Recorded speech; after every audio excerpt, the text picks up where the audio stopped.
Good afternoon, everyone.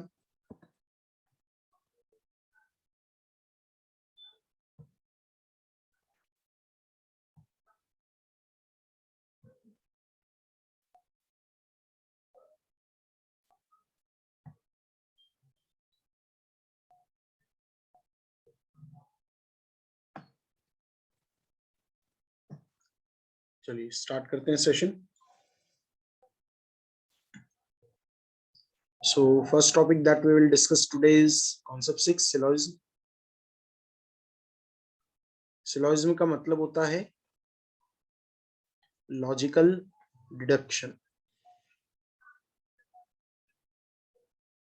सो जो भी आपको स्टेटमेंट्स दे रखे हैं उससे लॉजिकली आप क्या डिड्यूस कर सकते हो, यही फाइंड करना सिलोजिज्म होता है. अब यहाँ पर आपको 4 वैरायटी के स्टेटमेंट्स देखने को मिलेंगे. ऑल, ARB इस तरह का, no ARB, some ARB and some AR non-B. So these are 4 standard type of statements जो इस तरह के क्वेश्चंस में आते हैं. अब इन चारों स्टेटमेंट्स में अगर हम देखें तो 2 सेट्स A और B के बारे में बात हो रही है. तो अगर हम 2 सेट के सारे पॉसिबल इंटरसेक्शंस बनाएं तो ये 5 पॉसिबल इंटरसेक्शंस बन सकते हैं.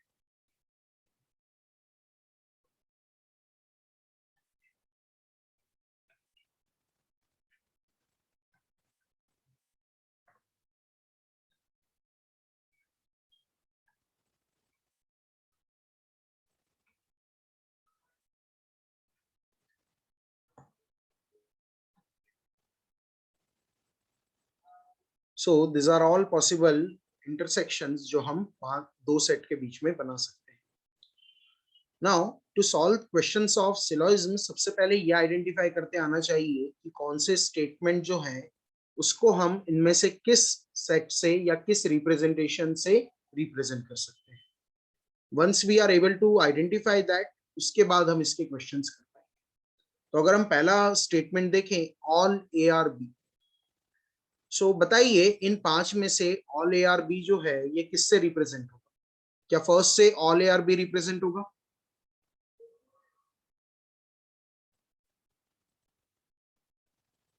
बोलो. Do the first representation, first diagram जो ये बनाया, क्या No. ये ऑल ARB को रिप्रेजेंट करता है क्या? No, no, no. नहीं. सेकंड वाला?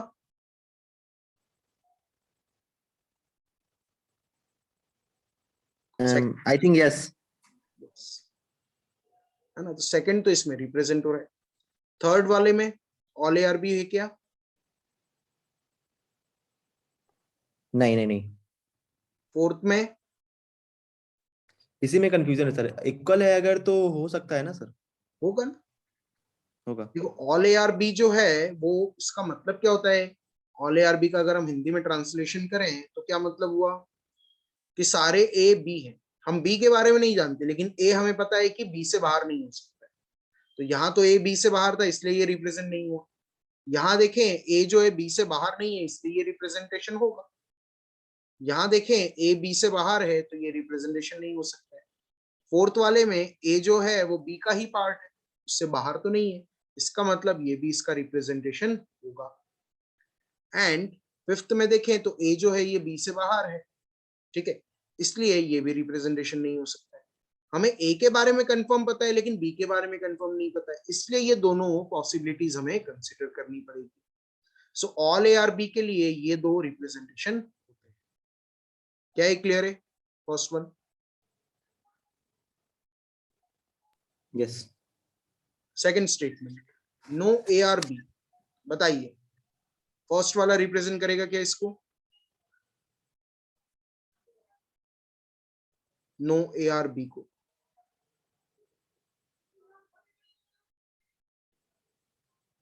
फर्स्ट डायग्राम इसे रिप्रेजेंट करेगा क्या?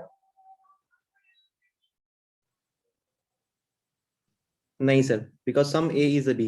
है ना. सेकंड वाले को, सेकंड करेगा क्या? False. थर्ड करेगा क्या?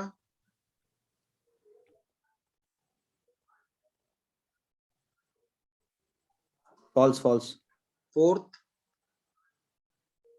false and fifth is true. है ना? So no A are B केवल एक ही तरीके से रिप्रेजेंट हो सकता है, which is the fifth one. Third statement, some A are B. Some A are B का मतलब क्या? What do you mean by this statement some A are B? कुछ ए बी है. कुछ ए बी. सो बताइए, क्या ए का कुछ पार्ट बी है? Yes sir. है ना? तो पहला तो होगा. Second भी होगा. दूसरे में बताइए, ए का कुछ पार्ट बी है? Yes, third भी होगा, fourth भी होगा, fifth नहीं होगा.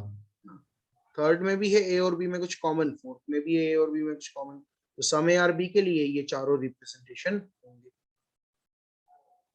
Fourth statement, some A are not B. क्या मतलब हुआ इसका?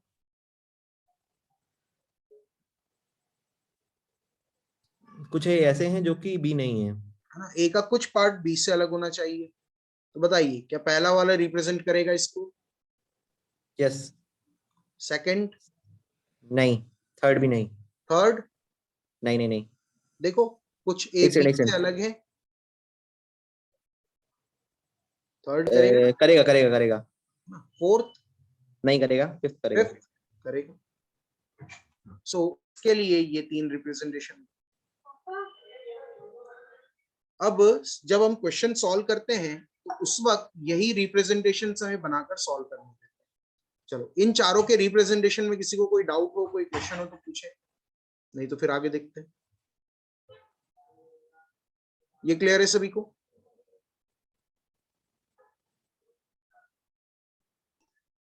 सर एक बार और. क्या शिवेंद्र? सर एक बार और. एक बार और क्या? समझा दीजिए सर. जब पूरा वापस से समझा दूं? भैया कुछ भी नहीं समझ में आया क्या? ऑल ए आर बी का मतलब क्या होगा शिवेंद्र? सर सभी.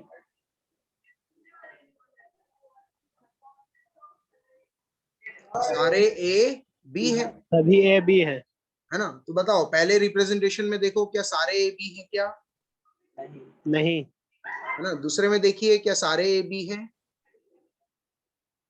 No sir. ये ए है. क्या सारे ए बी हैं? हो रहा है ना सेकंड वाले में? Yes sir. थर्ड में देखिए, क्या सारे ए बी हैं? नहीं है.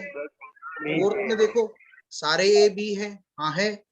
So all A are B जो है, इसके लिए ये दो रिप्रेजेंटेशन हो सकते हैं, सेकंड वाला और फोर्थ वाला. ठीक है, क्लियर है ये? Yes sir. दूसरा statement, no A are B, मतलब ए और बी में कुछ भी कॉमन नहीं होना चाहिए. तो यहाँ कॉमन है, यहाँ भी कॉमन है, यहाँ भी कॉमन है, यहाँ भी कॉमन है, केवल इसी में कॉमन नहीं है. तो इसका एक ही रिप्रेजेंटेशन होगा, फिफ्थ वाला. ठीक है? Yes sir. Some A are B का मतलब ए और बी में कुछ कॉमन होना चाहिए. कितना common we do not know. तो यहाँ देखो, ए और बी में कुछ कॉमन है, यहाँ भी ए और बी में कुछ कॉमन है, यहाँ भी ए और बी में कुछ कॉमन है, यहाँ भी ए और बी में कुछ कॉमन है. सम के लिए ये चारों रिप्रेजेंटेशन. ठीक है, क्लियर है?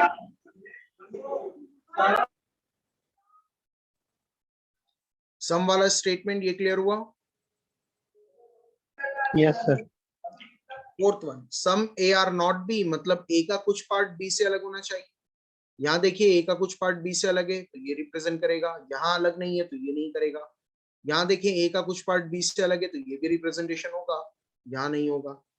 यहाँ ए का कुछ पार्ट बी से अलग है तो ये भी रिप्रेजेंटेशन होगा. तो इसके लिए फर्स्ट, थर्ड और फिफ्थ रिप्रेजेंटेशन होंगे. ठीक है, क्लियर है?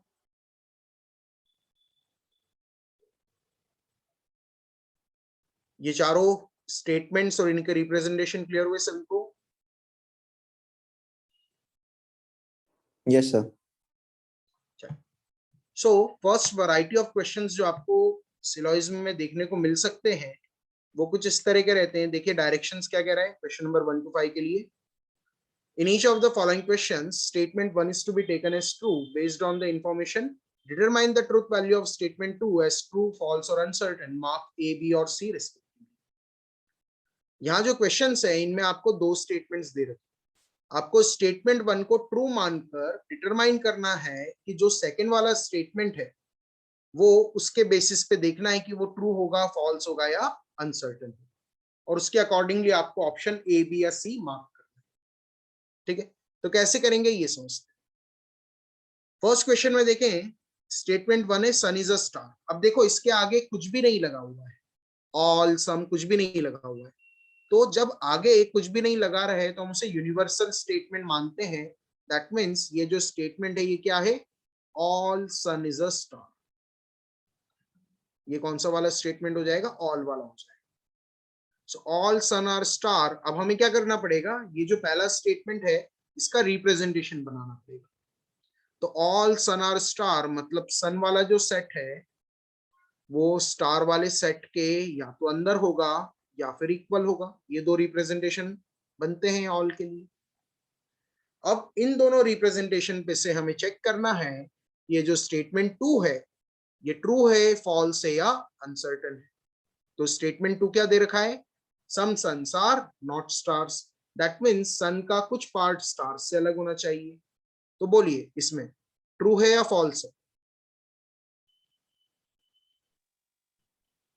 फॉल्स है। फॉल्स है। दूसरे में देखिए ट्रू है या फॉल्स है,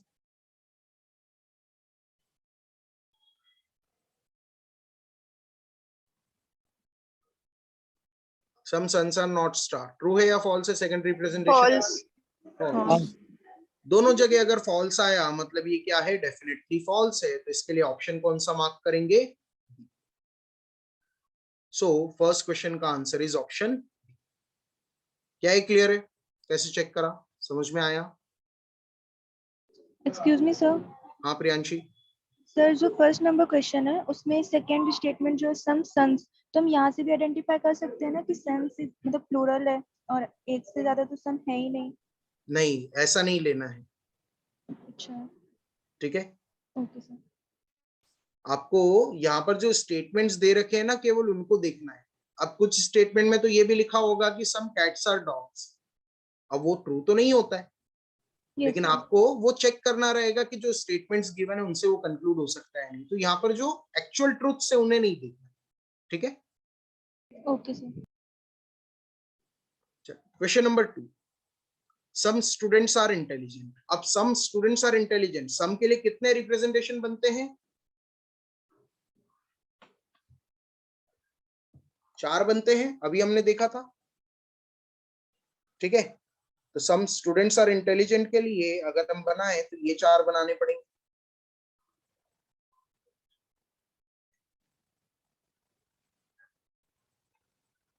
बट क्योंकि 4 बनाएंगे तो काफी ज्यादा टाइम लग जाएगा क्वेश्चंस करने में, तो हम यहाँ पर मिनिमम और मैक्सिमम वाला केस ही केवल बनाते हैं। ये बीच वाले इंटरमीडिएट केसेस जो इनको छोड़ देते हैं उससे हमारे आंसर पर फर्क नहीं पड़ता है। तो अगर हम केवल ये 2 बनाएंगे तो भी हम करेक्ट आंसर फाइंड कर सकते हैं। तो सम के लिए ऑल दो 4 रिप्रेजेंटेशन होते हैं लेकिन हम ये 2 बनाकर भी उसका आंसर निकाल सकते हैं। तो सेकेंड स्टेटमेंट देखें क्या कह रहा है, some students are not intelligent. बताइए इसमें ट्रू होगा या फॉल्स होगा, ट्रू होगा। ट्रू। ट्रू। दूसरे में देख के बताएं ट्रू या फॉल्स, फॉल्स। फॉल्स। अब ये एक जगह ट्रू है एक जगह फॉल्स है, तो इसे ना तो हम डेफिनेटली ट्रू कह सकते हैं ना ही डेफिनेटली फॉल्स कह सकते हैं। इसे क्या कहेंगे, अनसर्टेन। तो सेकंड का आंसर क्या हो गया, क्लियर है ये second question.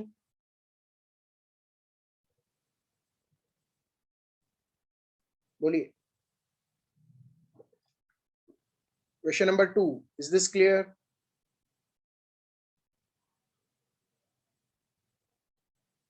Any doubt anyone.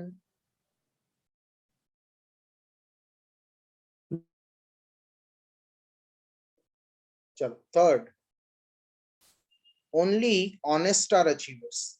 अब ओनली ऑनेस्ट आर अचीवर को अगर हम रिफ्रेश करके लिखें तो we can write it as all achievers are honest.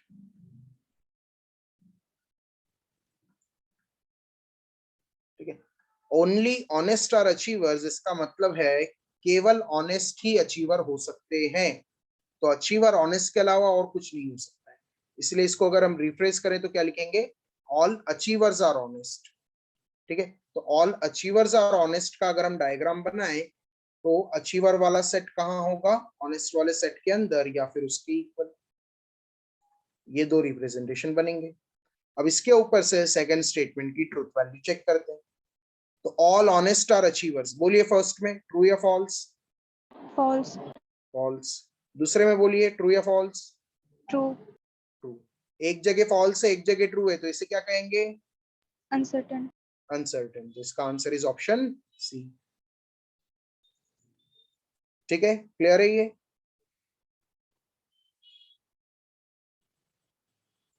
चलो फोर्थ वाला करके बताओ क्या आएगा आंसर।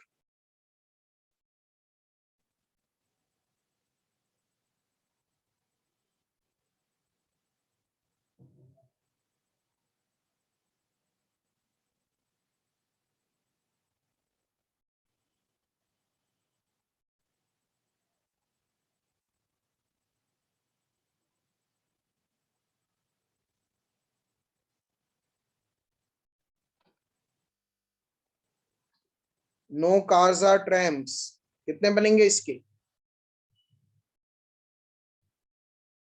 एक रिप्रेजेंटेशन बनेगा बस ये। सो दूसरा statement some trams are cars, बोलो ट्रू या फॉल्स। फॉल्स है। फॉल्स। फॉल्स है, correct answer is false, that is option B. Question number 5, some instruments are metals. Some के लिए 4 बनते हैं, 2 बनाएंगे, एक ये और एक ये, बाकी बनाने की जरूरत नहीं है। तो सम इंस्ट्रूमेंट्स आर मेटल्स, ये 2 रिप्रेजेंटेशन हो गए। सेकंड वाला चेक करते हैं, सम मेटल्स आर इंस्ट्रूमेंट, बोलिए ट्रू या फॉल्स। ट्रू। ट्रू। दूसरे में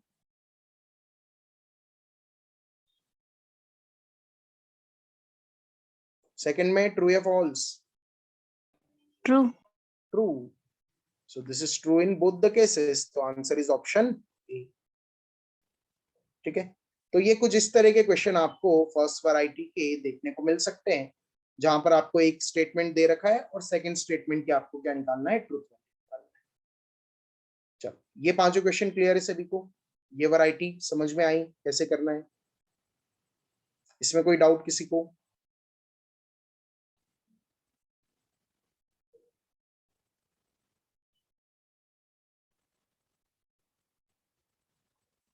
ओके, तो फिर सेकंड वैरायटी ऑफ क्वेश्चंस पर आते हैं जो सबसे ज्यादा पूछे जाते हैं।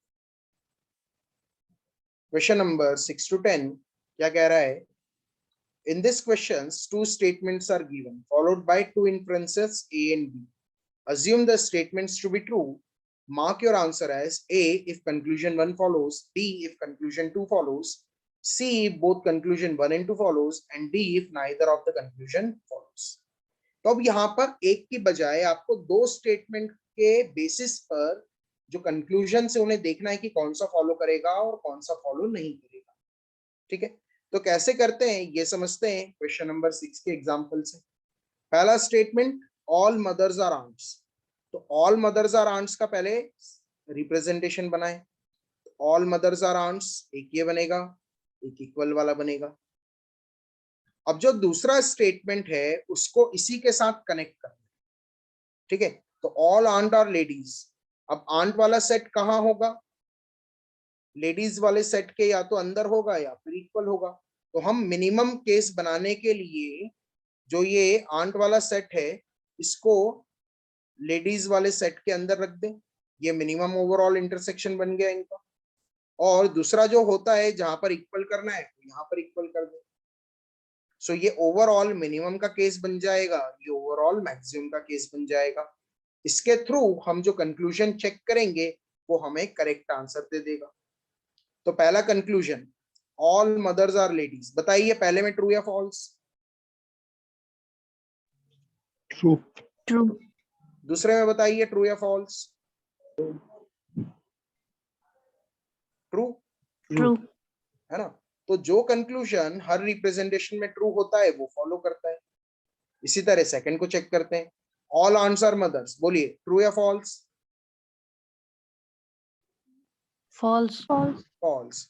तो अगर ये फॉल्स हो गया, भले ही यहाँ ट्रू है, लेकिन अगर वो एक जगह भी फॉल्स हो गया तो फॉलो नहीं करेगा। तो सिक्स्थ में पहला कंक्लूजन फॉलो करता है, दूसरा फॉलो नहीं करता है। तो कौन सा ऑप्शन होगा इसका? ए। चलिए, क्या ये क्लियर हुआ सिक्स्थ वाला? Yes sir. इसमें कोई डाउट किसी को?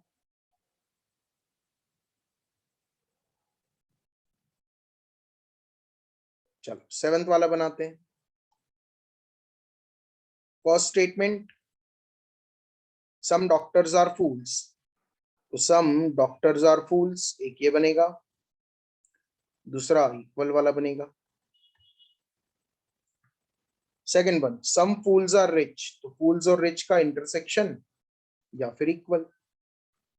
सो ये मिनिमम का केस बन गया, ये मैक्सिमम का केस बन गया। अब कंक्लूजन चेक करो। पहला conclusion, some doctors are rich, बोलिए ट्रू या false? False sir. False. False. तो अगर वो फॉल्स। एक जगह भी फॉल्स हो गया तो फॉलो नहीं करता है। Second one, some rich are doctors, true या फॉल्स? फॉल्स। फॉल्स। तो ये भी फॉलो नहीं करेगा। तो इसका आंसर क्या हो जाएगा? Option D, neither of the D। Conclusion follows. क्या ये समझ में आया? Question number 7। चलिए 8, all goats are cows, all goats are cows एक ये बनेगा, एक इक्वल वाला बनेगा। Second, some goats are lambs, तो गोट और लैम का पार्शियल इंटरसेक्शन एक इक्वल। पहला conclusion, all goats are lamb, बोलो ट्रू या फॉल्स? फॉल्स। तो ये तो फॉलो नहीं करता है। Second, some lambs are cows, true या फॉल्स? ट्रू।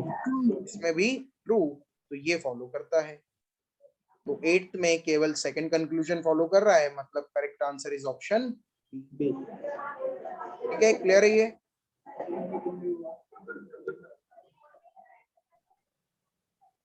चलो क्वेश्चन नंबर 9 करो, try out question number 9।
Ninth का आंसर क्या आया?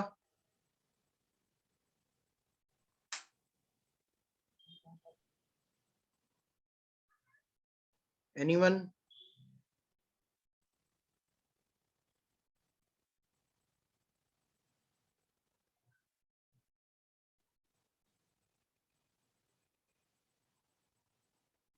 बी।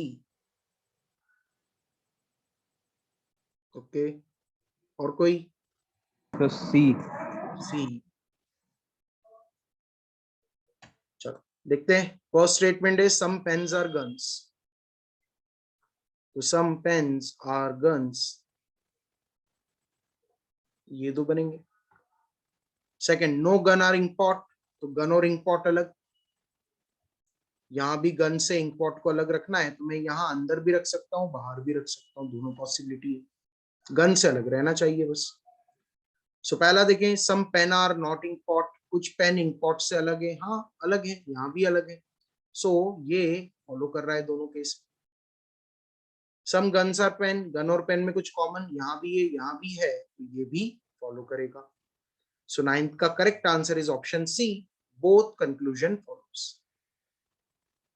क्लियर है ये?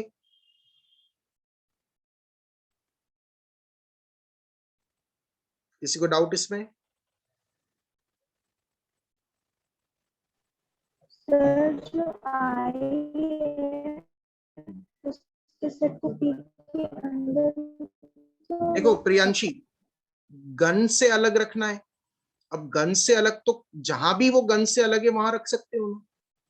तो अगर मैं उसको पी के अंदर रख रहा हूं तो भी वो गन से अलग है ना।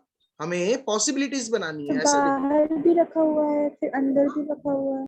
मैं वही तो समझा रहा हूं। देखो हमें स्टेटमेंट दे रखा है नो गन आर इंकपॉट, तो गन और इंकपॉट को अलग अलग रखना है, बट इंकपॉट बाहर ही हो ऐसा जरूरी है क्या? Yes sir. है ना। तो पॉसिबिलिटी आपको दोनों बनानी पड़ेगी, इसलिए एक बाहर बनाया और एक कहां बनाया, अंदर। ठीक है, क्लियर है? Yes sir. चलिए 10th वाला ट्राई करें इसी तरह।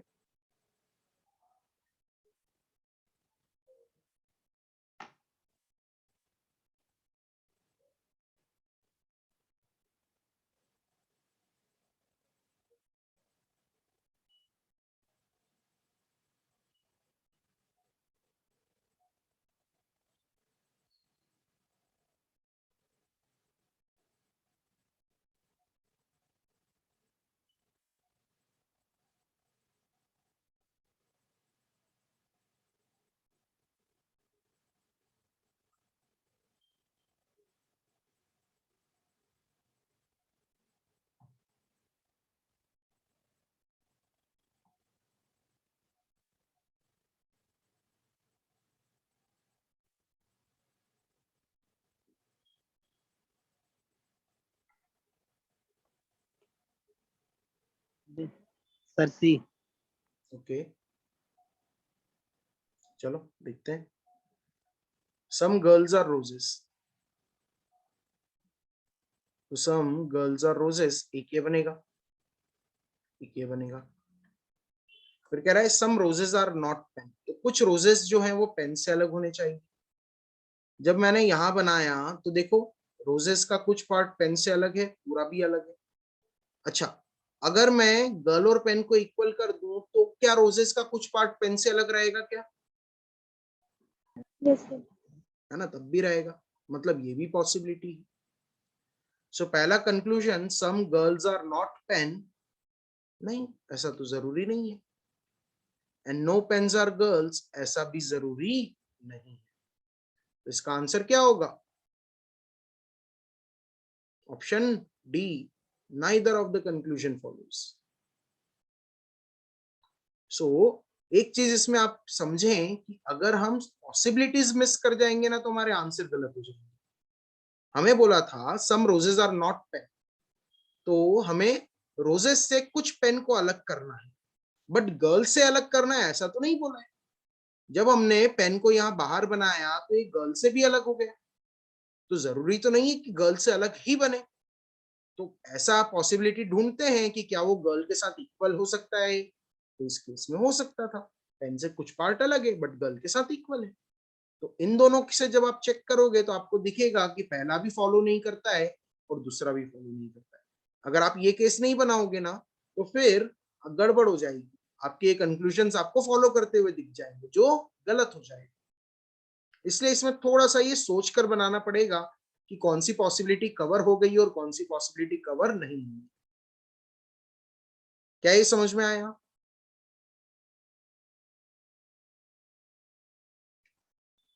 बोलिए।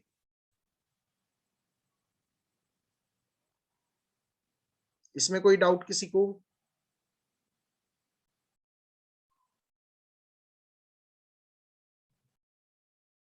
Clear to everyone? देखिए आगे।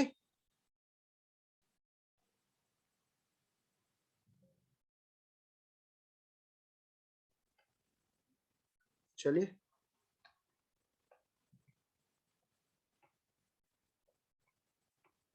Now next variety of question जो इसमें आपको देखने को मिल सकते हैं, these are something like this 11 to 15. क्या कह रहा है? Each question contains 6 statements followed by 4 sets of combinations of 3. Choose the set in which the statements are logically related. अब हमें यहाँ पर करना क्या है ये समझने की कोशिश करें। हर क्वेश्चन में अगर आप देखें तो आपको 6 स्टेटमेंट दे रखे हैं और 4 ऑप्शंस। आपको ये देखना है कि जो ऑप्शंस दे रखा है उसमें से कौन सा ऑप्शन आपका आंसर होगा, मतलब कि कौन से 3 स्टेटमेंट जो उसमें दे रखे हैं वो लॉजिकली रिलेटेड है। अब लॉजिकली रिलेटेड है ये कैसे चेक करें? तो जैसे for example E D B अगर दे रखा है तो अगर हम ई और डी का यूज करके बी कंक्लूड कर पा रहे हैं तो हम कहेंगे this statements are logically related. तो हमें चेक करना है ई और डी को बनाकर कि क्या हम उससे बी को कंक्लूड कर सकते हैं क्या। तो जो ऑप्शन में ऐसा हो रहा होगा वो आपका आंसर हो जाएगा। ठीक है, तो अगर हम देखें स्टार्ट करें 11th वाले में, पहला स्टेटमेंट ई, ऑप्शन ए का पहला स्टेटमेंट देखें तो है ई, कह रहा है ऑल स्टार साइन। डी में कह रहा है सन इज अ स्टार। इन दोनों को बनाते हैं और चेक करते हैं कि बी हम कंक्लूड कर सकते हैं क्या। तो ऑल स्टार शाइन, तो स्टार शाइन वाले सेट के अंदर या उसके इक्वल। डी में दे रखा है सन इज अ स्टार, तो सन स्टार का पार्ट है या उसके इक्वल है। तो बी सनशाइन, सनशाइन के अंदर है, यहाँ भी उसके इक्वल है, मतलब ये तो बिल्कुल कंक्लूड हो सकता है। तो 11th का आंसर क्या हो जाएगा? Option A. तो ए आ गया तो बाकी ऑप्शन अब चेक करने की जरूरत नहीं। क्लियर हुआ ये? बोलिए कैसे सॉल्व करना है, ये समझ में आया क्या? Question number 11। Yes, sir. चलो एक और मैं करता हूँ 12th वाला, फिर अगले आप ट्राई करना। 12th में पहला ऑप्शन पकड़ते हैं, ए बी डी। ए में क्या दे रखा है? All children are bear. B में दे रखा है सम बेयर और नॉट हनी। डी में कह रहा है सम चिल्ड्रन आर नॉट। चलो बनाते हैं। ऑल चिल्ड्रन आर बेयर्स, तो children bear, children bear. B में some bears are not honey, तो बेयर का कुछ पार्ट हनी से अलग, ये हो सकता है। ठीक है, बेयर का कुछ पार्ट हनी से अलग करना है तो यहाँ पर मैं चिल्ड्रन और हनी को इक्वल कर देता हूँ। बी बेयर का कुछ पार्ट हनी से अलग है। ठीक है, डी में some children are not honey, यहाँ ट्रू है बट यहाँ पर फॉल्स है, तो इसका मतलब ऑप्शन ए तो फॉलो नहीं कर रहा है उसमें थर्ड स्टेटमेंट, ये तो आंसर नहीं हो सकता है। तो चलो अगले उस पर आते हैं, सी डी ए पर। सी में दे रखा है some children are bears. D में दे रखा है some children are not honey. तो ए में all children are bear, some children are bear, ये बनेगा, एक ये बनेगा। Some children are not honey, तो ये हनी वाला यहाँ आ गया, यहाँ रख देते हैं हनी को, तो आ गया। तो ऑल चिल्ड्रन आर बेयर, नहीं यहाँ तो नहीं हो रहा है, मतलब ये वाला ऑप्शन भी फॉलो नहीं करेगा। तो ये ए भी एलिमिनेट हो गया, बी भी एलिमिनेट हो गया। अब बचा है ऑप्शन सी और डी, इसको बना के देख लेते हैं। तो पहला ए में है ऑल चिल्ड्रन आर बेयर, ये बनाया था हमने, तो ये रहा। दूसरे में ई में ऑल बेयर्स आर हनी, तो बेयर कहाँ होगा? हनी वाले सेट के अंदर या इक्वल। तो B some bear are not honey, bear honey से अलग है क्या? नहीं है, मतलब ये भी नहीं होगा। तो यही आंसर होगा। चेक कर लेते हैं, ए और ई बना रखा है हमने। एफ में कह रहा है some children are honey, true, इसमें भी ट्रू, मतलब ये फॉलो करेगा। सो 12th का correct answer is option D. चलिए, क्या ये दोनों क्वेश्चन से समझ में आ गया कैसे चेक करना है? बोलिए।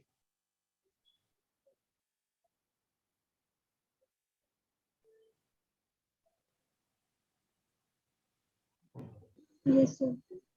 ओके, तो 13th वाला एक बार ट्राई करें। ट्राई आउट क्वेश्चन नंबर 13, फिर देखते हैं क्या आंसर आता है।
13 डन।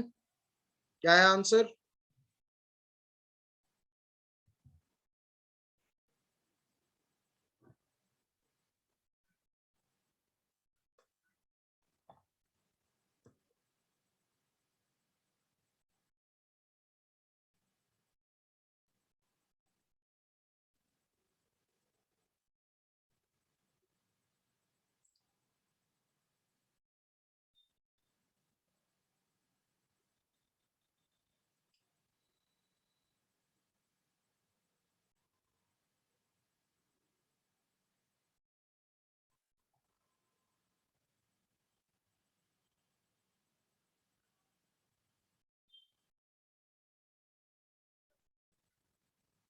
थर्टींथ हुआ।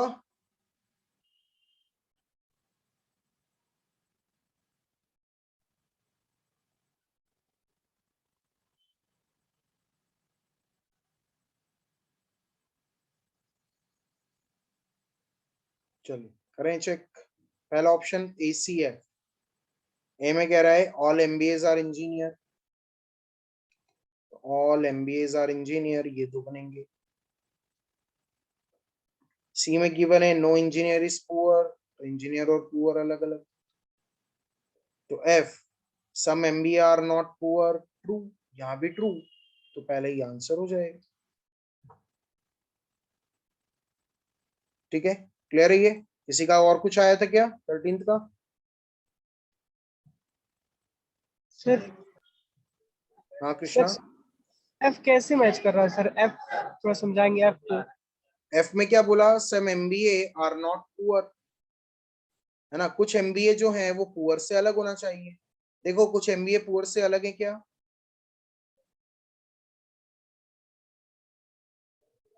देखो कृष्णा बताओ, पहले वाले में कुछ MBA पुअर से अलग है क्या? नहीं सर। अरे ये पुअर है ना बेटा, और ये MBA अलग है या नहीं है? दोनों दोनों अलग है सर, एमबीए और पूरा दोनों अलग अलग है सर। हाँ तो वही तो बोल रहा है ना वो, सम MBA आर नॉट पुअर का मतलब क्या हुआ? कि कुछ MBA पुअर नहीं है। तो अगर वो अलग अलग हैं मतलब MBA और पुअर में इंटरसेक्शन नहीं है ना, वही तो बात कह रहा है वो भी। आया ना? Yes sir, yes sir. और यहाँ पर भी वो ट्रू हो रहा है क्योंकि MBA और पुअर अलग अलग है। सो MBA आर नॉट पुअर यहाँ पे भी ट्रू है, इसलिए वो फॉलो कर रहा है। तो करेक्ट आंसर इज ऑप्शन है। ठीक है, यस सर। क्या हुआ? चलिए किसी का और कोई ऑप्शन आया था क्या? कोई और ऑप्शन चेक करना है क्या इसका 13th का? सर बी एक बार चेक कर सर, बी बी। बी में देख लेते हैं, बी में क्या कह रहा है। पहला स्टेटमेंट है ऑल एमबीएज आर इंजीनियर, ठीक है, तो ऑल एमबीएज आर इंजीनियर ये बनाया, एक ये होगा। ई में है ऑल डॉक्टर्स आर एमबीए, तो डॉक्टर एमबीए वाले सेट के अंदर या उसके इक्वल। तो D some poor are doctor, अरे पुअर की तो बात ही नहीं हुई, तो ये कंक्लूड कर पाओगे क्या? No sir. नहीं, तो ये तो नहीं हो सकता है। चलिए, और कोई ऑप्शन किसी को चेक करना है? नहीं, ओके, 14 ट्राई करो।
ओके, चलिए चेक कर लेते हैं। बी आया आपका,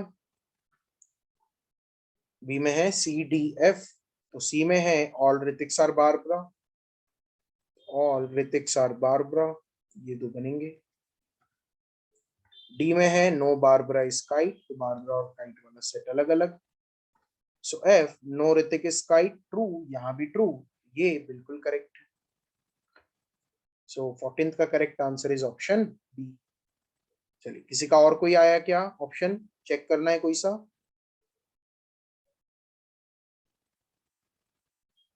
नहीं, ओके, 15 ट्राई करें। Try out question number 15।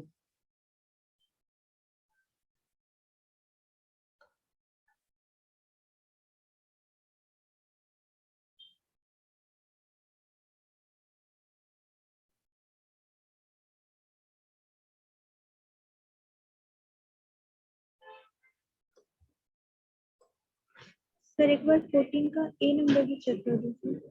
कौन सा 14th का? ए। ए। चलो, ए में कह रहा है no papers are kite, so no paper are kite. C में कह रहा है all Hrithiks are Barbara, so all Hrithiks are Barbara. अब देखो, यहाँ पर ऋतिक और बारबरा के बारे में बात हुई, यहाँ पेपर और काइट के बारे में बात हुई, क्या इनमें कोई कनेक्शन है क्या? No sir. है ना, इनमें कोई कनेक्टिंग टर्म नहीं है, तो हम इनपे से कुछ कंक्लूड ही नहीं कर सकते।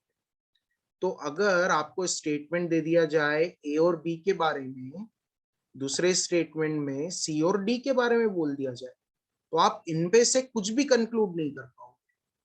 तो इसको तो बनाए बगैर हम एलिमिनेट कर सकते हैं कि ए में पेपर और काइट के बारे में बात हो रहा है, सी में ऋतिक और बारबरा के बारे में बात हो रहा है, कोई कॉमन टर्म ही नहीं है, तो हम इन्हें आपस में कंपेयर ही नहीं कर पाएंगे।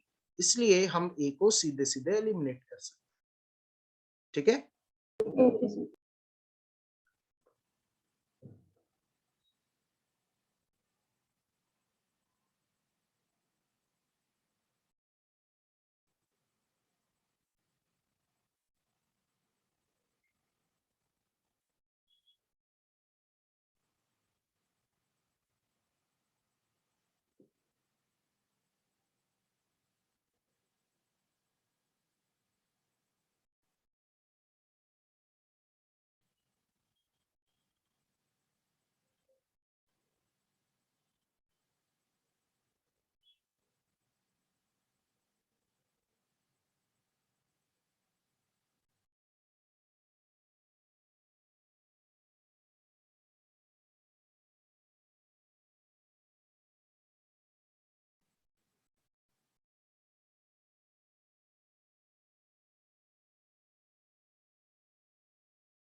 15th का सी आ रहा है, चलो चेक करते हैं। ADF, ए में है सम फूल्स आर इंटेलिजेंट, तो सम फूल्स आर इंटेलिजेंट, एक ये बनेगा, एक इक्वल वाला बनेगा। D, all intelligent are great, intelligent वाला सेट ग्रेट वाले सेट के अंदर या equal. So F, some fools are great, true, यहां भी true, that means C is the correct answer. चलो इसके किसी और ऑप्शन में डाउट किसी को 15th के? सिर्फ बी नंबर ऑप्शन। बी में देख लेते हैं, चलिए। BCE, बी में दे रखा है ऑल ग्रेट आर इसेंट्रिक, तो ऑल ग्रेट आर इसेंट्रिक, ये दो बनेंगे। सी में सम फूल्स आर इसेंट्रिक, तो फूल और इसेंट्रिक का इंटरसेक्शन, ये equal. So E, some fools are not great, कुछ फूल ग्रेट से अलग हैं, हाँ इसमें है लेकिन इसमें नहीं है, सो ये डेफिनेटली फॉलो तो नहीं करेगा। ठीक है, क्लियर है? चलिए, ये तीसरी वैरायटी समझ में आई कैसे करते हैं, कोई डाउट इसमें?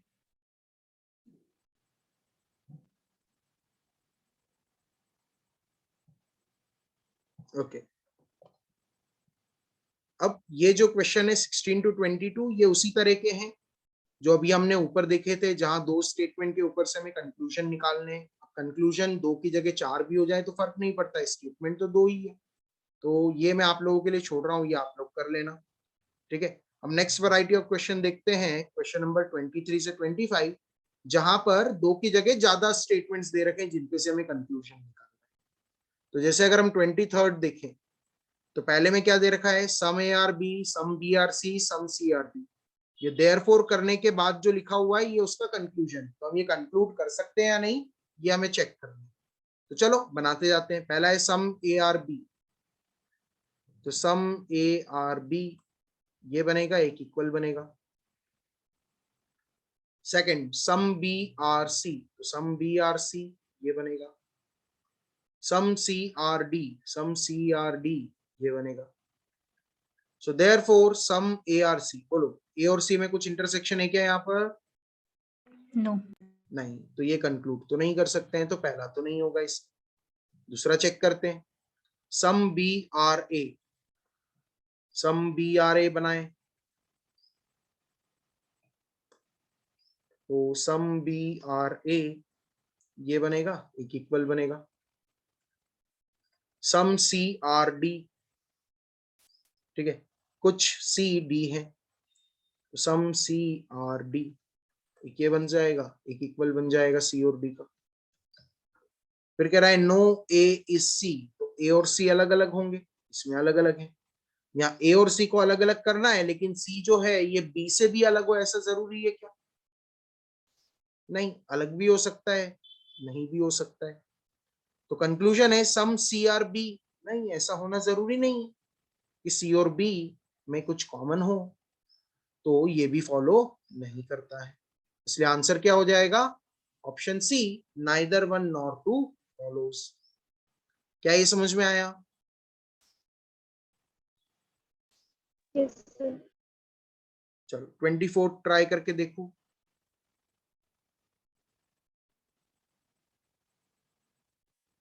Try out 24।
क्या है 24th का?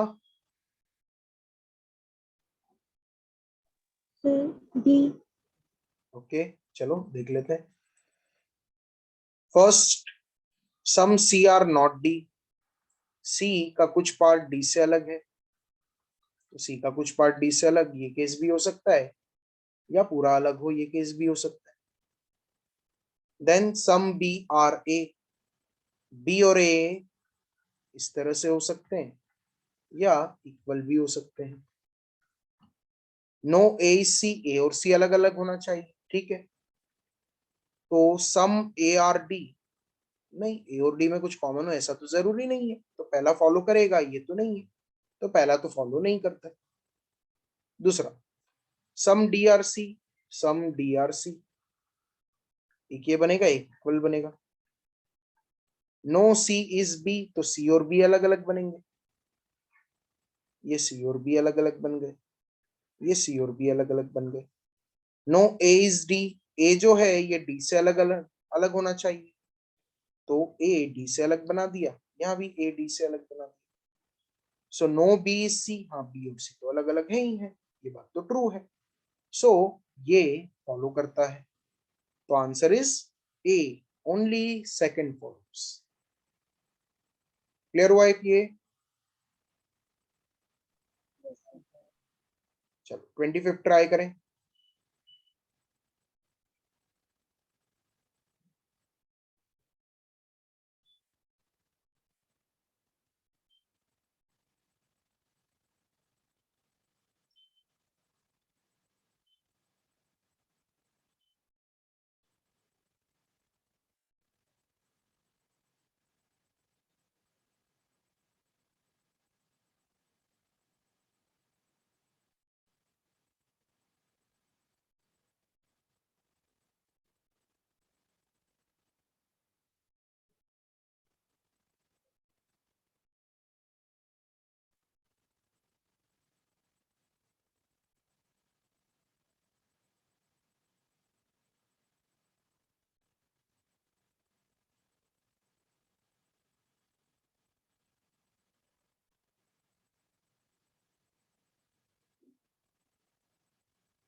हम्म 25 का, बी नंबर सर।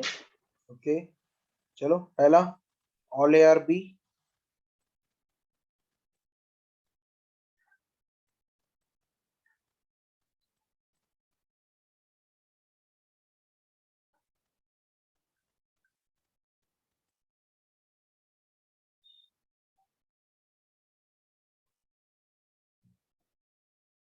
हो गया बाकी लोगों का?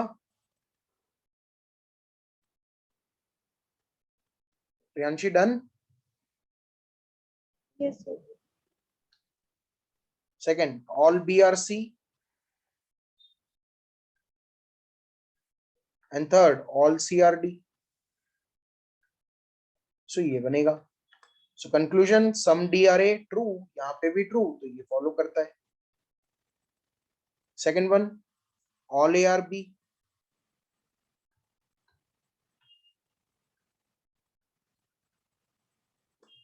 ऑल सी आर बी, तो सी बी के अंदर या equal. All B are D, so some D are C true, इसमें भी ट्रू, तो ये भी फॉलो करता है।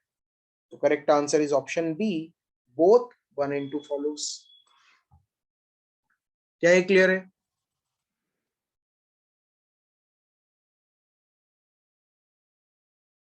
Is this clear? Yes sir. So this completes first part for today, which is syllogism। इसमें अगर किसी का कोई डाउट हो, कोई क्वेश्चन हो तो पूछे, नहीं तो फिर हम अगला पार्ट स्टार्ट करते हैं।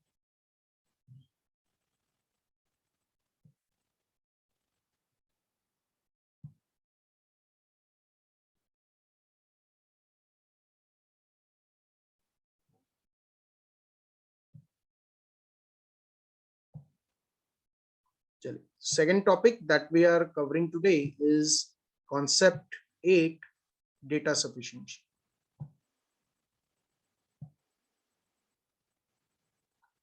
अगेन जैसा सिलेबस में था वैसे ये काफी छोटा सा टॉपिक है, ठीक है। डेटा सफिशिएंसी में किस तरह के क्वेश्चंस आते हैं, कैसे उन्हें सॉल्व करते हैं, पहले ये समझते हैं, उसके बाद एग्जांपल्स के थ्रू हम इसकी प्रैक्टिस करते हैं। सो यहाँ पर आपको एक क्वेश्चन गिवन होगा और उसके साथ में 2 स्टेटमेंट्स गिवन। आपको आइडेंटिफाई करना है कि इस क्वेश्चन का आंसर करने के लिए दोनों स्टेटमेंट में से कौन से स्टेटमेंट का डेटा सफिशिएंट है। क्या फर्स्ट अकेले का सफिशिएंट है, या फिर सेकंड अकेले का सफिशिएंट है, या दोनों को मिला के आंसर कर सकते हैं, ये आपको डिटरमाइन करना रहता है, ठीक है।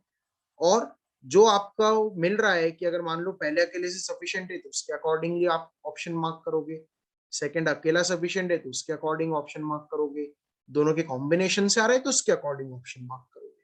तो आपको बस ये चेक करना रहता है कि किस स्टेटमेंट का डेटा सफिशिएंट है टू आंसर दिस क्वेश्चन। अब कैसे ये चेक करते हैं, कैसे प्रोसीड करना है, ये हम एग्जांपल्स के थ्रू समझते हैं। सबसे पहले आप हमेशा जो गिवन ऑप्शन है उनको ध्यान से पढ़ें, ठीक है, क्योंकि ऑप्शन फाइनली आपको मार्क करना है, तो ऑप्शन का मतलब क्या है, जब तक ये क्लियर नहीं होगा आप गड़बड़ करोगे। तो अगर हम ऑप्शन ए देखें, क्या कह रहा है, the question can be answered by using one of the statement alone but cannot be answered by using the other statement alone। तो इस ऑप्शन का मतलब क्या हुआ कि जो क्वेश्चन है उसका आंसर करने के लिए एक कोई भी स्टेटमेंट सफिशिएंट है बट दूसरा नहीं। तो अगर पहला सफिशिएंट है दूसरा नहीं है, या दूसरा सफिशिएंट है पहला नहीं है, दोनों ही केस में आप क्या मार्क करोगे, ऑप्शन है, ठीक है। बी में कह रहा है the question can be answered by using either statement, मतलब पहले अकेले से भी यूज करके आंसर निकाल सकते हैं, दूसरे अकेले से भी यूज करके आंसर निकाल सकते हैं। तो दोनों इंडिविजुअली सफिशिएंट है तो हम मार्क करेंगे इस केस में ऑप्शन बी। सी में कह रहा है the question can be answered by using both statements together but can not be answered by using either statement alone. Individually use करके आंसर नहीं मिलता है, लेकिन अगर दोनों स्टेटमेंट का डेटा को साथ में यूज करें तो हमें आंसर मिल जाता है। तो अगर ऐसा हो रहा है तो हम ऑप्शन सी मार्क करेंगे। And D is if the question can not be answered even by using both the statements together. हम साथ में भी यूज करके देख लें तो भी अगर हमें आंसर नहीं मिल रहा है तो हम फिर क्या मार्क करेंगे, ऑप्शन डी मार्क करेंगे, ठीक है। सो ये 4 ऑप्शन हैं, आपको सिलेक्ट करना है कि किस क्वेश्चन के लिए कौन सा ऑप्शन आएगा। तो वो देखने के लिए पहले आपको चेक करना रहेगा कि किस स्टेटमेंट का डेटा सफिशिएंट है टू आंसर द क्वेश्चन, ठीक है। चलो पहला क्वेश्चन देखते हैं क्या पूछ रहा है, व्हाट इज किरण's एज, किरण की एज कितनी है ये पूछा। तो पहला स्टेटमेंट का डेटा कह रहा है हर एज इज मोर देन 20, तो किरण की एज 20 से ज्यादा है। तो बताइए क्या पहले स्टेटमेंट से हमें किरण की एज पता चल गई क्या, बोलिए, is the first statement sufficient? No sir. नहीं, तो पहला अकेला तो सफिशिएंट नहीं है, तो ठीक है दूसरे को यूज करते हैं। हर एज इज लेस देन 25, तो किरण की एज 25 से कम है। क्या इस सेकंड से हमें पता चल गई क्या,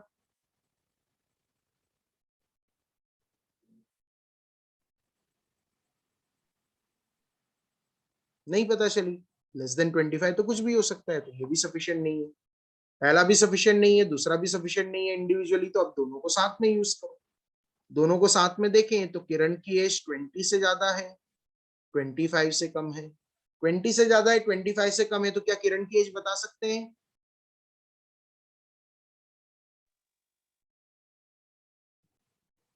बोलिए,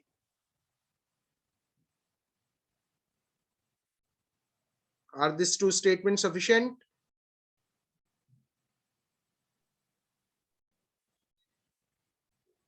No, 20 से sir. ज्यादा, 25 से कम, तो भी बहुत सारी पॉसिबिलिटीज है, तो अभी भी हम आंसर नहीं कर सकते हैं। तो दोनों साथ में यूज करके भी आंसर नहीं आ रहा है, मतलब फर्स्ट क्वेश्चन का ऑप्शन क्या होगा, D. The question can not be answered even by using both the statements together, ठीक है, क्लियर है ये?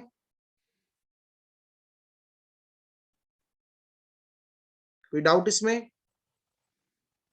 No. चलो second, what is value of y, y की वैल्यू क्या है?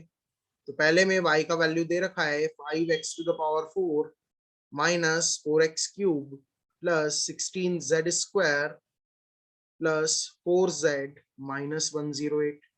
तो बताइए क्या इस अकेले से y का वैल्यू बता सकते हो? No.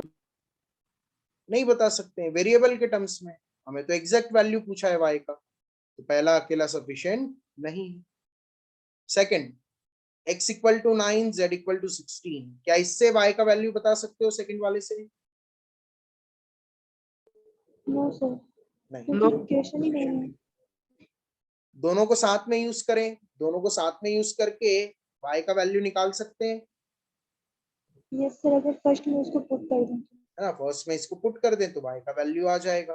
तो हम आंसर निकाल सकते हैं by using both the statements together. तो इसका आंसर क्या हो जाएगा? ऑप्शन सी, है ना। अब इसमें देखो ये ध्यान रखो कि हमें बस ये चेक करना था कि y की वैल्यू निकल सकती है या नहीं।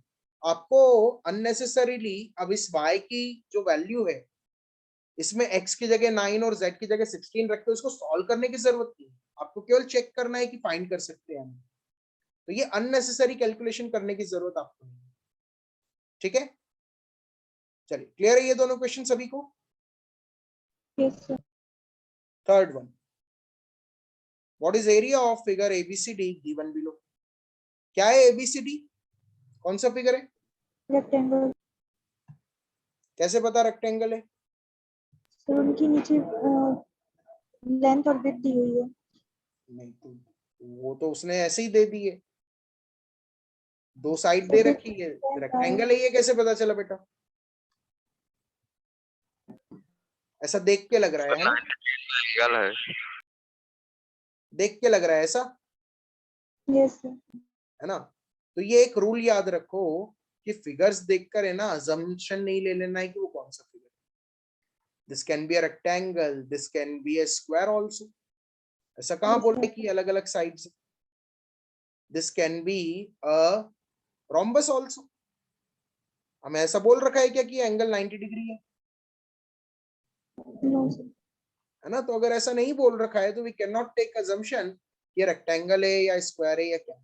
बस फोर साइडेड फिगर, एक क्वाड्रिलेटरल है। तो क्वाड्रिलेटरल का एरिया निकालने के लिए क्या केवल दो साइड सफिशिएंट होगी क्या? Yes, sir. अरे कैसे निकाल लोगे बताओ? चलो, ये 5 है, ये No. 6 है, तो कैसे निकाल लोगे एरिया? एडी आपको पता है क्या कि ये भी 6 होगा? अगर सर रेक्टेंगल हुआ तो निकाल सकते। अगर हुआ तो, लेकिन है ये पता है क्या बेटा? No sir. है ना। तो वो तो फिर कंडीशन के ऊपर है कि अगर ये रेक्टेंगल पता होता तो निकाल लेते, लेकिन अगर ये स्क्वायर पता होता तो फिर तो एक ही बहुत था, अगले की जरूरत ही नहीं थी, यस सर। है ना। तो हमें तो नहीं पता ना कि ये रेक्टेंगल है या स्क्वायर है, तो फिगर देखकर हम ऐसा अजम्पशन नहीं ले सकते। तो क्वाड्रिलेटरल का एरिया तो केवल दो साइड से तो नहीं मिलेगा। इसका मतलब ये गिवन डेटा जो है ये सफिशिएंट नहीं है इसको आंसर करने के लिए। तो इसका आंसर क्या हो जाएगा? Option, D. ठीक है, क्लियर है ये? Yes sir. चलो फोर्थ वाला, what is value of x plus Y? तो बताइए पहले से आएगा क्या आंसर? सी। आ जाएगा पहले से? दूसरे से बोलिए, दूसरे से मिलेगा x और x प्लस वाई की वैल्यू? Yes sir. इससे भी मिल जाएगी। मतलब पहला अकेला भी सफिशिएंट है और दूसरा अकेला भी सफिशिएंट है। So either of the statement is sufficient. तो करेक्ट आंसर क्या होगा इसका? Option B. बी में देखो दे रखा है ना, either of the statement is sufficient. ठीक है, क्लियर है? सी क्यों नहीं होगा? क्योंकि सी में क्या है? Both together. हमने टुगेदर नहीं लिया, अलग अलग लिया, इसलिए सी नहीं होगा। इसका आंसर क्या होगा? बी होगा, either of the statement alone is sufficient. ठीक है, क्लियर हुआ ये fourth?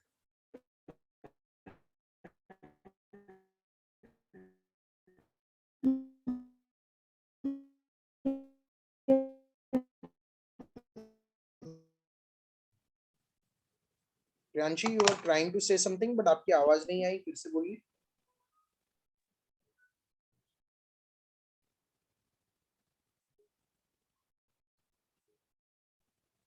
Yes, sir. Question number 5। Sir उसका फर्स्ट स्टेटमेंट सही है। अच्छा, देखो पहले तो क्वेश्चन समझो, क्या पूछ रहा है? Is x a prime number? वो आपसे पूछ रहा है, बता नहीं रहा है कि क्या एक्स प्राइम नंबर है। तो बताओ पहले को यूज करके आप क्या जवाब दोगे? You will answer yes, x is a prime number. और दूसरे को यूज करके क्या जवाब दोगे? नो। लेकिन आप आंसर तो कर पा रहे हो ना, तो पहले से भी आंसर मिल रहा है, दूसरे से भी आंसर मिल रहा है, तो इसका ऑप्शन क्या बनेगा? B, either statement is sufficient. देखो क्वेश्चन में आपसे पूछा है कि एक्स प्राइम नंबर है या नहीं है, आपने कहा हाँ है तो जवाब मिला, आपने कहा नहीं है तो भी जवाब मिला। सो पहले से भी आंसर आ रहा है, दूसरे से भी आंसर आ रहा है, और इंडिविजुअली आंसर आ रहा है। इसलिए करेक्ट ऑप्शन क्या होगा? Option B. क्या ये समझ में आया? Yes sir. Okay, question number 6। The pie chart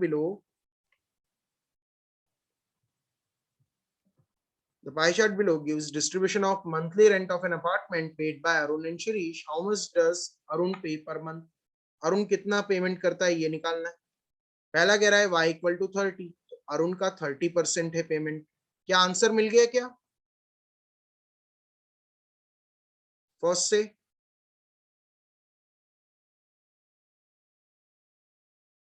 no sir. नहीं, परसेंटेज में मिला है। 30% तो किसी भी वैल्यू का उस, तो फर्स्ट अकेला तो सफिशिएंट नहीं है। Second, Shirish page 2000 per month more than Arun, तो शिरीष और अरुण के अमाउंट का डिफरेंस दे रखा है। अब अभी तो पता नहीं एक्स और वाई की वैल्यू क्या है सेकंड अकेले से, तो इस अकेले से भी नहीं आएगा। दोनों को साथ में यूज करें। वाई अगर 30% है तो एक्स हो जाएगा 70%, और इन दोनों का डिफरेंस 2000 है, मतलब 40% 2000 के बराबर है। सो 40% अगर 2000 के बराबर है तो अब हम 30% भी निकाल सकते हैं और 70% भी निकाल सकते हैं। दैट मीन्स हम अरुण का भी अमाउंट बता सकते हैं, शिरीष का भी बता सकते हैं। So we can answer the question by using both the statements together. तो दोनों को साथ में यूज कर रहे हैं, इसलिए आंसर क्या होगा? Option C. Is this clear? Yes sir. चलिए, सो इस तरह से हम इसके क्वेश्चंस अप्रोच करते हैं। अब अगले कुछ क्वेश्चन आप लोग ट्राई करें। क्वेश्चन नंबर 7 to 11 देखिए, ऑप्शंस चेंज हो जाते हैं, तो पहले ऑप्शंस को पढ़ें, क्या गिवन है ऑप्शन, और पहले ये दोनों क्वेश्चन ट्राई करके देखें 7 और 8, उसके बाद फिर आगे क्वेश्चंस डिस्कस करते हैं। So try out question number 7 and 8, पहले ये डिस्कस करेंगे फिर आगे के सॉल्व करेंगे।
So 7 का सी और 8 का बी। ओके, 7 का आपका आया सी और 8 का आया बी। चेक कर लेते हैं।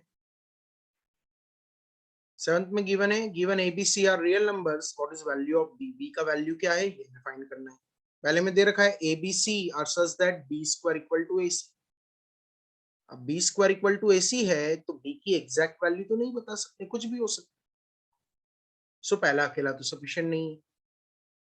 Second, A equal to C and both are positive, तो A और C के बारे में बोला है, B के बारे में तो कुछ नहीं बोला, तो सेकंड अकेला सफिशिएंट नहीं है।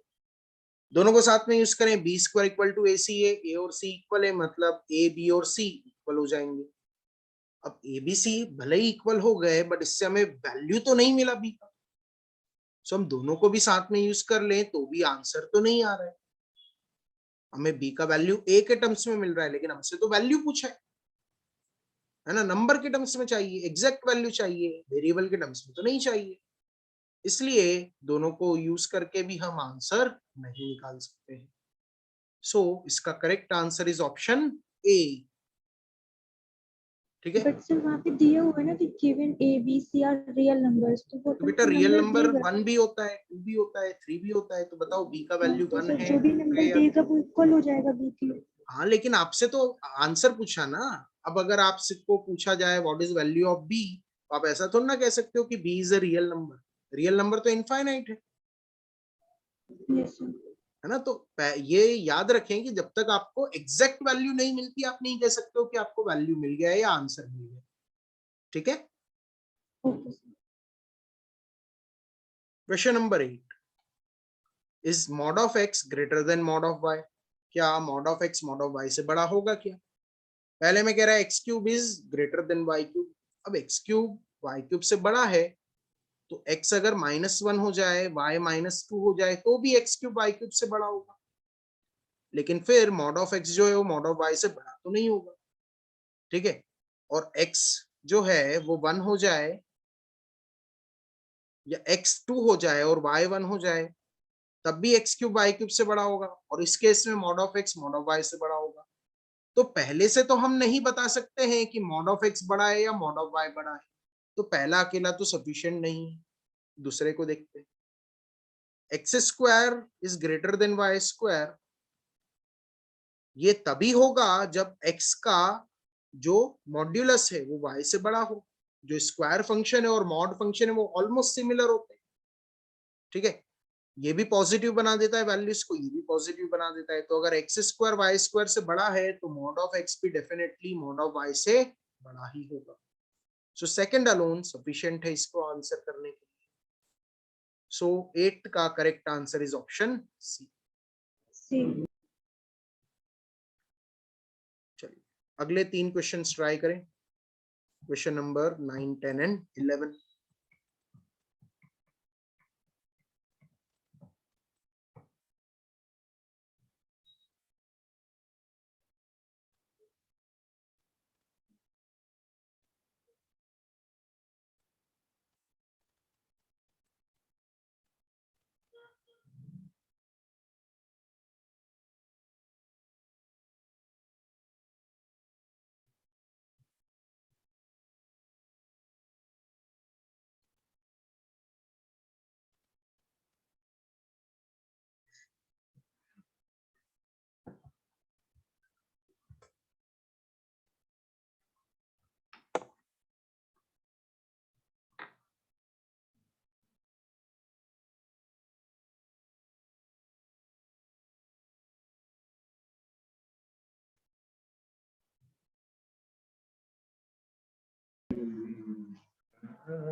चलिए डिस्कस करते हैं. 9th A and B are inlet. 9 का D, 10 का 9th का okay. A and B are inlet pipe of a tank and pipe A fill the tank in 2 hours. A जो है उसे 2 hours लगते हैं क्या फिल करने में. पहला कह रहा है the tank has only 2 pipe A and B, केवल 2 पाइप है A और B, तो इससे तो नहीं बता सकते 2 घंटे लगते हैं या नहीं. दूसरे में कह रहा है pipe A and B together can fill the tank in 5 hours. अब दोनों को मिलके 5 घंटे लगते हैं फिल करने में, तो क्या ए अकेला 2 घंटे में कर पाएगा क्या? बोलो.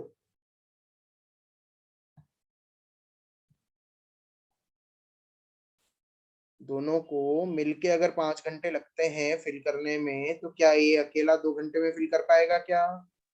No sir. नहीं कर पाएगा. तो सेकंड अकेले से बता सकते हैं. तो सेकंड अलोन इज सफिशिएंट. तो सेकंड अलोन मतलब कौन सा ऑप्शन? Option C. तो 9th का correct answer is option C. Clear है ये 9th?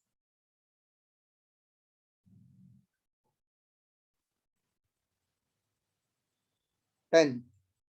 AB and CB are 2-digit numbers. Which digit is represented by B? तो पहले में दे रखा है AB plus CB is 104. इस अकेले से तो नहीं आएगा. दूसरे में AB minus और बता दीजिए. 9th में पूछा था कि टैंक A जो है, पाइप A जो है, क्या वो 2 घंटे में फिल कर पाएगा. अब ऐसा बोल रखा है कि A और B मिलके 5 घंटे में फिल करते हैं. तो अगर दोनों को मिलके 5 घंटे लग रहे हैं, तो क्या कोई अकेला 5 से कम में फिल कर पाएगा क्या? बोलो. But sir upon exact find नहीं कर सकते ना कि एक को 2 आवर्स ही लगेगा. अरे वही तो पूछा आपसे कि 2 घंटे लगेंगे या नहीं.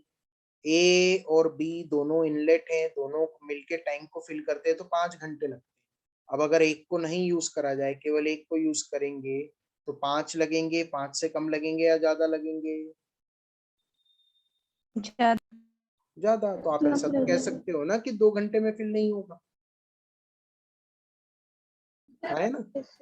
यही आपसे पूछा था कि 2 घंटे में फिल कर सकता है या नहीं कर सकता है. तो नहीं कर सकता है, ये हमें आंसर मिल गया. ठीक है. क्लियर हुआ 9th? चलो. फर्स्ट में AB plus CB equal to 104 है. दूसरे में AB minus CB equal to 30 है. दूसरा अकेला भी सफिशिएंट नहीं है, लेकिन दोनों को साथ में यूज करें तो हमें AB और CB दोनों की वैल्यू मिल जाएगी. तो एक कौन से डिजिट रिप्रेजेंट कर रहा है ये भी मिल जाएगा. We can answer the question by using both the statements together. तो both together कौन सा ऑप्शन है? Both together is option B. तो 10th का correct answer is option B. Clear है ये?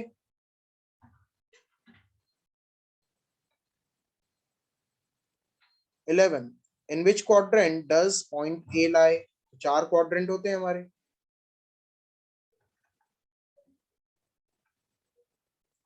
पहला कह रहा है x coordinate of A is twice the y coordinate. अब x कोऑर्डिनेट y कोऑर्डिनेट के डबल है, तो वो यहाँ भी हो सकता है, यहाँ भी हो सकता है. तो इससे एग्जैक्टली तो नहीं बता सकते कि कहाँ लाई करेगा, तो पहला अकेला सफिशिएंट नहीं है. दूसरे में कह रहा है both x and y are less than 0. x और y दोनों लेस देन 0 है, मतलब डेफिनेटली थर्ड क्वाड्रेंट में ही है. सो सेकंड अलोन सफिशिएंट है. तो 11th का correct answer is option C. Clear है ये?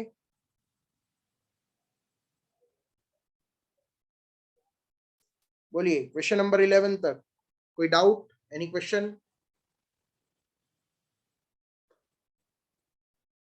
कोई इश्यू यहां तक किसी को?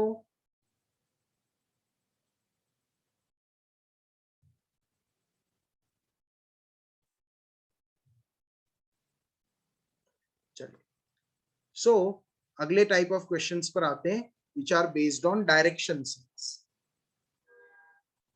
यूजुअल कन्वेंशंस जो डायरेक्शंस के लिए फॉलो करते हैं, अपवर्ड लेते हैं north, downward is south, right side में ईस्ट और लेफ्ट साइड में वेस्ट। इन दोनों के बीच का जो ये एरिया ये कहलाता है नॉर्थ ईस्ट। ईस्ट और साउथ के बीच का जो एरिया ये कहलाता है south east. This is south west and this is north west. ठीक है, अब क्वेश्चन कैसे आते हैं? आपको एक सिचुएशन दिया हुआ रहता है, एक पर्सन का मूवमेंट दिया हुआ रहता है, और उसके मूवमेंट के हिसाब से आपको उसके स्टार्टिंग पॉइंट और एंड पॉइंट के बीच का या तो डिस्टेंस पूछेगा या फिर डायरेक्शन पूछेगा या दोनों पूछ सकते हैं। सो जैसे अगर हम देखें क्वेश्चन नंबर 12, तो 12 में क्या कह रहा है? Ramakant walk northward. रमाकांत ने नॉर्थ की तरफ चलना स्टार्ट करा, तो यहां से नॉर्थ की तरफ चलना स्टार्ट करा। After a while he turns to his left. अब लेफ्ट टर्न लिया, तो अपने आप को ओरिएंट करके देखो कि अगर आप इधर की तरफ जा रहे हो, सीधे जा रहे हो, लेफ्ट लेना है तो लेफ्ट की तरफ मुड़ जाओ। ये लेफ्ट आ गया। ठीक है, he turns to his left and a little further to his left. थोड़ा सा चलने के बाद वापस लेफ्ट टर्न लिया, फिर लेफ्ट टर्न लेगा, यहां से इधर की तरफ जा रहे हैं, लेफ्ट टर्न लेगा तो नीचे आ जाएगा। सो ये नीचे आ गया। फिर after finally after walking a distance of 1 kilometre he turns to left again. फिर उसने लेफ्ट टर्न ले लिया, फिर लेफ्ट टर्न ले लिया, मतलब इधर की तरफ चलने लग गया। अब इधर की तरफ चलने लग गया, तो अब वो कौन से डायरेक्शन में मूव कर रहा है? तो ये कौन सा डायरेक्शन है? ईस्ट। तो आंसर हो गया ईस्ट। क्लियर हुआ ये?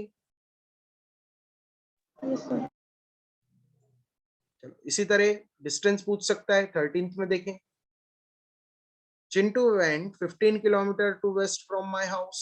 तो घर से 15 किलोमीटर वेस्ट में गया, ये 15 किलोमीटर वेस्ट में बना दो। Then turn left, left turn लिया ऊपर की तरफ या नीचे की तरफ, किधर लूं बोलो? लेफ्ट टर्न लेगा तो नीचे की तरफ। And walked 20 metre.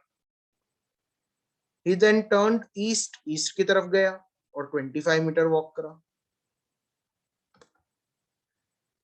And finally turning left cover 20 metre, left turn लेकर 20 मीटर कवर करा। ये उसका फाइनल पोजीशन है।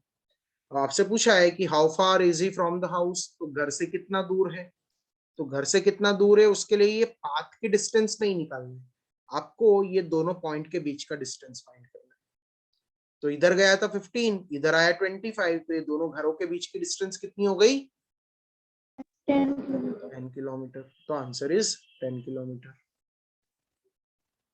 ठीक है, क्लियर है ये? चलो 14th वाला ट्राई करके देखो इसी तरह।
क्या है आंसर? 14th का तो एक बार चेक कर लेते हैं. Ajay who was facing south walked 10 metre in front, तो 10 मीटर साउथ में गया. Then 5 metre to his right, right turn लिया 5 metre. Then every time turning to his left he walked 5, 10 and 15 respectively. तो लेफ्ट टर्न लेकर 5, फिर left turn लेकर 10 और left turn लेकर 15. So how far and in which direction is he from the starting point? तो starting point से कितना दूर है? 5 मीटर दूर है. कौन से डायरेक्शन में? ईस्ट में. तो correct answer is 5 metre east. ठीक है, चलिए कुछ और क्वेश्चन सॉल्व करते हैं डेटा सफिशिएंसी के ऊपर. अगेन ऑप्शंस पढ़ना पहले, उसके बाद क्वेश्चन नंबर 15 to 20 ये 5 क्वेश्चंस ट्राई करो. 6 क्वेश्चंस फिर डिस्कस करते हैं. Question number 15 to 20.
तो 16 का सी होगा. 15th का 15th का सी. सी नहीं, बोथ टुगेदर से आएगा ना. बी देखो क्या बोला है, average size is 10 lakh. Average अगर 10 है मतलब टोटल 30. सो क्या सबसे छोटा अकाउंट 5 लाख का है क्या, ये पूछा है. तो पहला कह रहा है largest account is of 13 lakh. Largest 13 का है तो 17 और बचा. तो स्मॉलेस्ट 5 का हो भी सकता है, नहीं भी हो सकता है, तो ये अकेला तो सफिशिएंट नहीं है. दूसरा, one of the account is 7 lakh. एक अकाउंट 7 लाख का है तो 7 माइनस करा तो बचा 23. अब 23 में एक अकाउंट 5 से छोटा भी हो सकता है, बड़ा भी हो सकता है. ठीक है, तो इससे भी अकेले से सफिशिएंट नहीं है. दोनों को साथ में यूज करें, टोटल 30 है. एक 13 का है, एक 7 का है, तो तीसरा 10 का हो जाएगा. मतलब स्मॉलेस्ट अकाउंट 5 लाख से कम नहीं है, ये हमें मिल रहा है. बट ये कैसे मिल रहा है? दोनों को साथ में यूज करके. तो बोथ टुगेदर. तो correct answer is option. Clear हुआ 15th?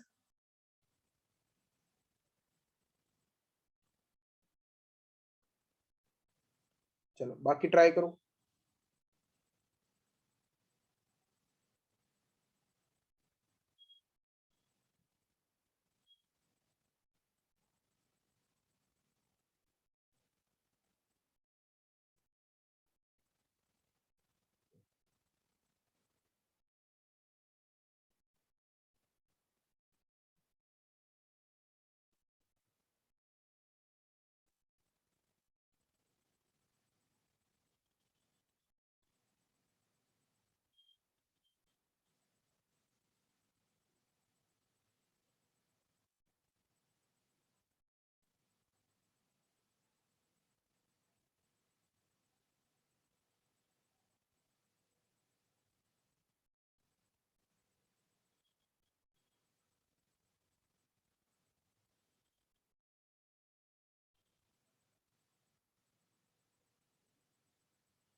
16th का आंसर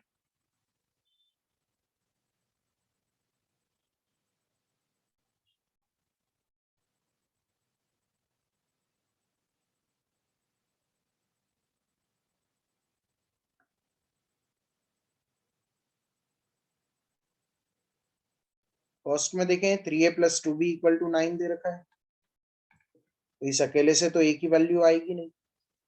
सेकंड में देखें a = 27 - 6b/9 दे रखा है, इसको अगर लिखें तो 9a + 6b = 27, मतलब 3a + 2b = 9 दे रखा है, इस अकेले से भी नहीं आएगा। दोनों को साथ में यूज करें, ये जो इक्वेशन है और ये जो इक्वेशन है दोनों सेम है, तो एक सिंगल इक्वेशन ही है हमारे पास, तो सिंगल इक्वेशन से तो a की वैल्यू नहीं निकाल सकते, इसलिए 16th का आंसर क्या होगा? Option B. 17 -p⁻q × -r⁻s। अब ये मल्टीप्लीकेशन पॉजिटिव है या नहीं है ये डिटरमाइन करना है। पहला p and r positive, p और r अगर पॉजिटिव है तो -p नेगेटिव हो गया, -r भी नेगेटिव हो गया, बट इनकी पावर क्या है ये तो नहीं पता, तो इस अकेले से तो आंसर नहीं हो सकता है। दूसरा q is even, s is odd. q even है मतलब ये तो डेफिनेटली पॉजिटिव हो जाएगा। अब s ऑड है, ये डिपेंड करेगा कि r क्या है, पॉजिटिव है या नेगेटिव है उसके ऊपर, तो ये पॉजिटिव है या नेगेटिव ये तभी बता पाएंगे, तो ये अकेला भी सफिशिएंट नहीं है। दोनों को साथ में यूज करें, p और r में से कौन पॉजिटिव है कौन नेगेटिव है ये भी पता है, पावर कौन सी इवन है कौन सी ऑड है ये भी पता है, तो दोनों का मल्टीप्लिकेशन का वैल्यू पॉजिटिव आएगा या नेगेटिव आएगा ये भी हम बता सकते हैं। So we can answer the question by using both the statements together. The 17th का correct answer is option B. 18th is n a perfect square? n perfect square है क्या? n + 5 is a perfect square. n + 5 perfect square है तो n + 5 की value क्या हो सकती है? 9 हो सकती है, 16 हो सकती है, ऐसी बहुत सारी वैल्यूज हो सकती है। ठीक है, तो इसके हिसाब से n4 आएगा, इसके हिसाब से n11 आएगा, तो परफेक्ट स्क्वायर हो भी सकता है नहीं भी हो सकता है, तो ये अकेला तो सफिशिएंट नहीं है। n-3 is a perfect square, n-3 perfect square है तो n-3 1 हो सकता है, n-3 4 हो सकता है, ऐसे और सारी वैल्यू हो सकती है, तो n4 भी हो सकता है, n7 भी हो सकता है, ऐसे ही और भी वैल्यूज हो सकती है, तो ये अकेला भी सफिशिएंट नहीं है। दोनों को साथ में यूज करें, n + 5 भी परफेक्ट स्क्वायर होगा, n-3 भी परफेक्ट स्क्वायर होगा, इसके लिए केवल एक ही पॉसिबिलिटी है कि n क्या हो जाए? 4 हो जाए, तभी ये होता है, तो n अगर 4 है मतलब n भी डेफिनेटली परफेक्ट स्क्वायर है, ये हम दोनों को साथ में यूज करके बता सकते हैं। So both together that means option B. So 18th का आंसर इज ऑप्शन। चलिए ये तीनों क्लियर है सभी को, इनमें किसी को डाउट?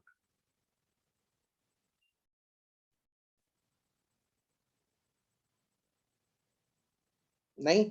ओके, 19 देखते हैं। What is value of a if a and b are real numbers? a + b 6 दे रखा है, इस अकेले से तो कुछ होगा नहीं। सेकंड में a² - b² = 12 है, इस अकेले से भी नहीं होगा। दोनों को साथ में यूज करें, a + b 6 है, a² - b² is a + b into a - b, ये दे रखा है 12, a + b की वैल्यू रखेंगे तो a - b आ जाएगा। अब a + b है, a - b है, दोनों का यूज करके a और b निकाल सकते हैं, दैट मीन्स दोनों को साथ में यूज करके हम आंसर कर सकते हैं, तो 19th का correct answer is option B. Question number 20, if 60% of the employees have beard and wear glasses, what percentage have beard but do not wear glasses? 60% लोग ऐसे हैं जिनकी बियर्ड भी है और ग्लासेस भी पहनते हैं, so how many have beard but do not where glasses, ये वाला वैल्यू में निकालना है। फर्स्ट में कह रहा है 80% of the employees where glasses, ये अगर 80 है तो ये 20 होगा, बट नन वाले कितने ये तो नहीं पता, तो ये डिटरमाइन नहीं कर सकते, तो पहला अकेला तो सफिशिएंट नहीं है, इसको छोड़ दो। Second 70% of the employees have Baird, 70% इसका टोटल वैल्यू है जिसमें कॉमन वैल्यू 60 है, तो ये कितना आ जाएगा? 10, तो सेकंड अकेला सफिशिएंट है। सेकंड अकेला अगर सफिशिएंट है तो ऑप्शन बनेगा ए। तो 20th का करेक्ट आंसर इज ऑप्शन ए। चलिए, यहां तक क्लियर हुआ सभी को? कोई डाउट यहां तक? एनीवन?